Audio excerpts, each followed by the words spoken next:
Hey there again, Wolfgang. It's Bush. Just here to talk about the sort array method today. For anybody who's new, I comment out my code that we are not going to be using to start off with, and so that people have a chance to catch up. And it's always made it easier for me not to have to type a lot while I'm trying to follow along with something. It's just easier for me to see it all at once. So I don't know if anybody else has the same issue. So this is why I do it this way. Uh, what we have here though, is we have an array of integers, an array of strings.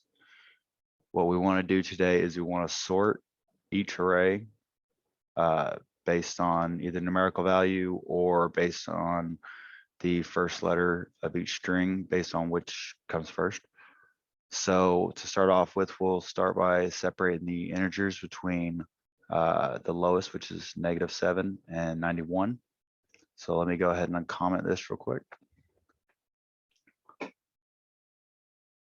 Okay, now if we look over in our console log here, we can see that the integers sorted from -7 to 91. What it's doing here is we're taking the parameters of both letters A and B, which it will pull one at a time from the array, check which one's larger and which one's smaller, and then put them into a new array as such.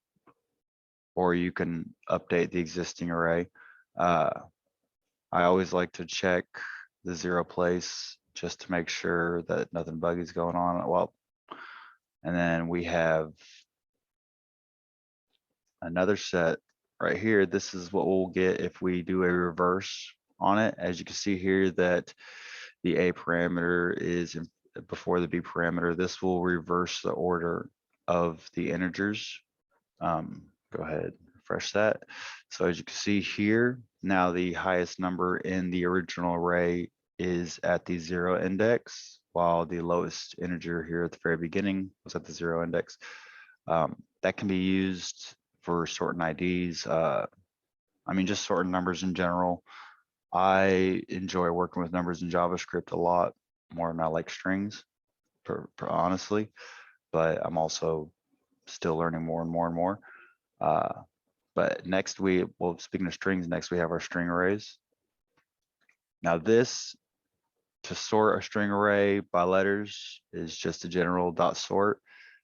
In the event that you would ever want to reverse the order of that array, it wouldn't be anything that you would actually do with sort. It'd be something that you would do with dot reverse. That's a separate method here. Its main job is to reverse the order of contents in an array. So if you use numbers, again, remember you have to fill out the parameters here. And if you use strings, you don't really have to put anything, just make sure that it's all the same language. Otherwise, you have to use locale compare, which is a different function in itself, which we'll talk about a different day. But this is just a quick breakdown of the sort array method, and I hope this has been helpful for y'all. And I hope that anybody who has any questions, comments, or complaints, will just leave them down below. And everybody have a great day. Thank you.